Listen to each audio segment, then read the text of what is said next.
여러분 안녕하십니까? CJB 8시 뉴스입니다. 배추값이 비쌌던 올해는 절임 배추 농가들이 밀려드는 주문을 감당하지 못할 정도로 수요가 폭발했습니다. 이 공전의 히트 상품이 된 절임 배추, 과연 원조는 누굴까요?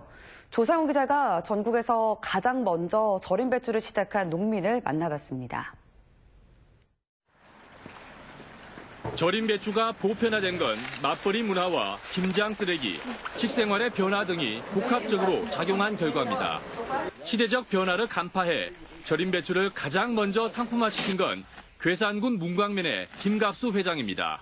23년 전인 1996년 절임 배추 100상자를 직접 만들어 경기도 안양 분여회에 상자당 10,000원을 받고 판매한 게 표시가 됐습니다. 내가 이걸 해드릴 테니 받아줄 수 있으니까 의하겠다. 그걸 과연 할 수 있느냐 이거예요. 할 수 있다. 해보겠다. 시작은 미약했습니다. 100상자를 팔아 순이익이 7만 원밖에 남지 않았기 때문입니다. 하지만 김장 문화의 변화를 확신한 김 회장은 포기하지 않았습니다. 힘이 된 건 면사무소 직원들. 자매 결연지를 직접 찾아다니며 맨몸으로 판로를 개척했습니다. 아파트까지 좀 올려다 달라. 그래서 공무원들이 직접 가지고 올라가서 그때는 고생스럽고 좀 우리가 이런 것까지 해야 되나 그랬는데 지금 생각하면은 좀 보람이 있었다. 이렇게 시작된 절임 배추는 그 후 택배 배송에 힘입어 폭발적으로 확산했습니다. 그럼에도 김 회장은 절임 배추가 이윤만을 쫓는 공산품으로 전락해서는 안 된다는 신념을 고수하고 있습니다. 근데 우리가 생산 단가를 맞으면 그 단가에서 만족해야 된다라는 게 제 철칙입니다. 왜 농사꾼은 올해만 농사 짓는 거 아니잖아요. 한 농민의 해안과 열성 공무원들의 수고가 농촌 경제를 살찌우고 김장 스트레스에서 주부들을 해방하는 결과를 낳았습니다. CJB 뉴스 조상우입니다. 지난주에 이어 청년 일자리 창출에 기여한 도내 우수 중소기업을 소개하는 두 번째 시간입니다. 이 직원의 70% 이상을 청년 근로자로 신규 채용하고 특성화고와 협약을 맺어 청년 일자리 창출에 앞장서고 있는 두 기업을 박원 기자가 찾아가 봤습니다. 보은군의 한 반도체 특수가스 제조업체입니다. 직원들이 완성된 제품의 품질이 적합한지 면밀하게 분석합니다. 대부분 지난 2017년부터 신규 채용된 청년 근로자입니다. 저희 회사는 우선은 젊은 직원들이 많아서 그 열정이 넘치고요. 그다음에 그 군대 문화, 그러니까 수직적인 문화보다는 수평적인 문화가 더 크기 때문에 만족하고 있습니다.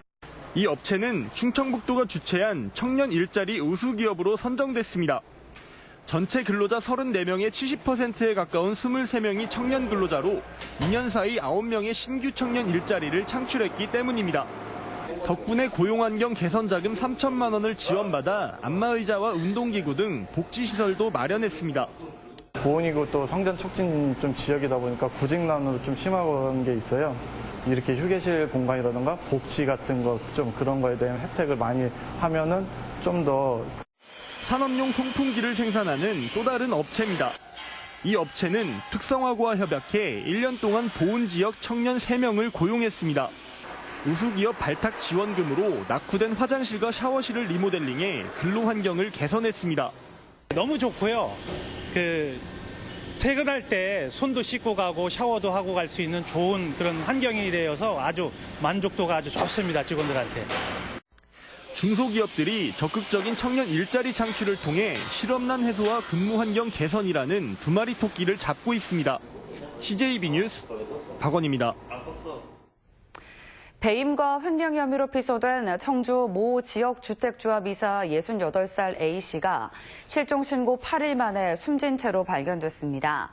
그동안 대규모 수색을 벌여온 경찰은 오늘 오후 3시쯤 속리산 매봉 인근에서 숨진 채 누워있는 A씨를 발견했습니다.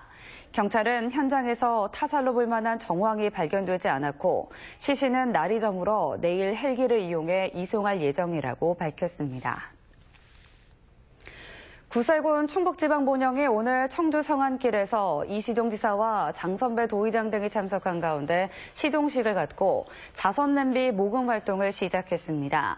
구세군 거리 모금은 다음 달 말까지 도내 27곳에서 펼쳐지며 자원봉사자 3천여 명이 참여합니다. 구세군 충북본영은 올해 모금 목표액을 2억 원으로 잡았습니다. 고령 운전자들의 교통사고 예방을 위한 운전면허 반납제도 성과가 지역에 따라 편차가 있는 것으로 나타났습니다. 청주시는 제도 도입 2달 만에 43명이 운전면허를 잦은 반납한 반면 7월부터 제도를 시행한 괴산군은 3명, 한 달째인 증평군은 2명에 그쳤습니다. 이는 도시에 비해 농촌 지역 대중교통이 열악하고 운전면허를 반납할 경우 대체 이동수단 마련이 쉽지 않기 때문으로 분석됩니다. 청주 지역 안에서 귀농 또는 귀촌하는 시민들이 늘고 있습니다. 청주시에 따르면 지난해 2,600여 가구, 3,900여 명이 귀농 또는 귀촌한 것으로 나타났습니다. 2014년 1,200여 가구, 600여 명에서 크게 증가한 수치입니다. 이 중 지난해 기준으로 60%가 청주 도심에서 외곽으로 이주했고 나머지 40%는 다른 지역으로 전입했습니다. 11월 들어 독감을 앓는 학생 환자들이 크게 늘고 있습니다. 충북교육청이 조사한 결과 27일까지 도내 236개 초중고교에서 1,531명이 각종 질병에 감염된 것으로 나타났습니다. 이 중 87%는 독감 환자로 지난달에 비해 무려 2.7배 늘었습니다. 질병관리본부는 전국에 인플루엔자 유행주의보를 발령하고 주의를 당부했습니다. 한전은 옥천군청 후문에서 옥천경찰서까지 1.1km 구간의 전선을 땅에 묻는 지중화 사업을 확정했습니다. 사업비는 100억 원가량이며 옥천군이 절반을, 한전과 KT 등 9개 통신사가 나머지를 부담합니다.